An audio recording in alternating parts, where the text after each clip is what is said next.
horror fans, once again, it's the Horror Miser Money G, and we're going to talk about last night's episode of Fear of the Walking Dead.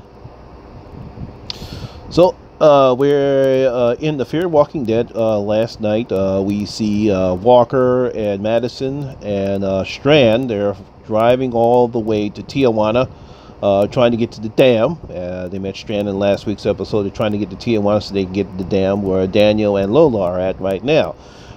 Daniel and Lola have their own problems because they know that people are not going to respect Lola anymore. She's nowhere near as vicious as Dante was, and they want to take control of the dam.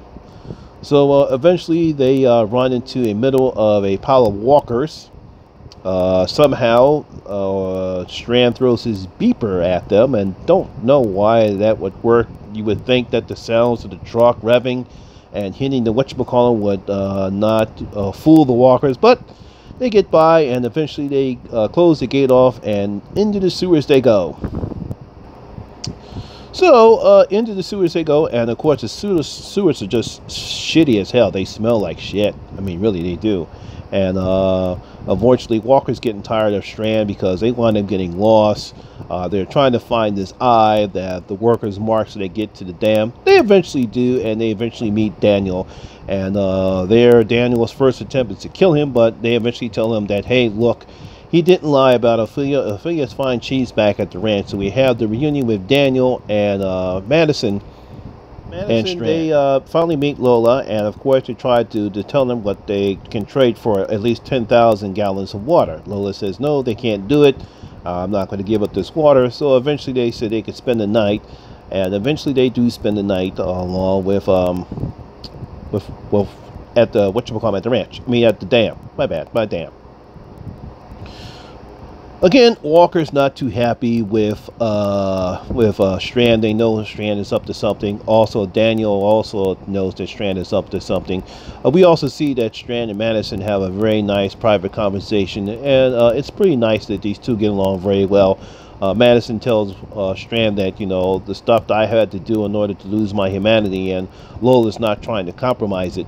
And I don't blame Lola. She doesn't want to compromise her humanity. Unfortunately, as Madison said, I've done a lot of crazy shit in order to survive. And unfortunately, in the process, I lost Travis too. But hey, that's what life is in the apocalypse.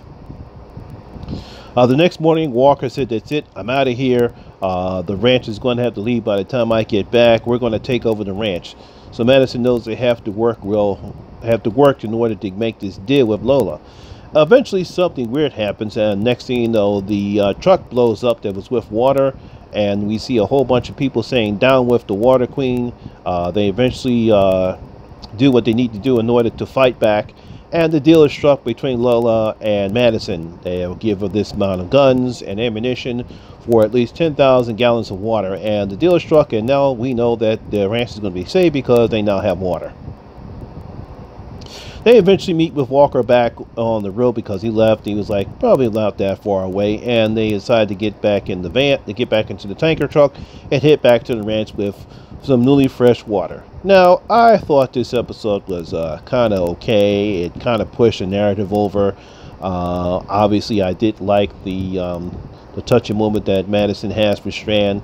She really does go out of her way to protect him, probably because he did save her family's life when they got on the Abigail boat.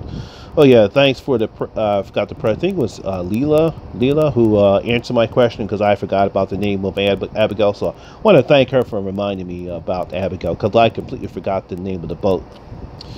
So that's basically what happened. Not much happened in this episode other than the fact that our ranch people now have water.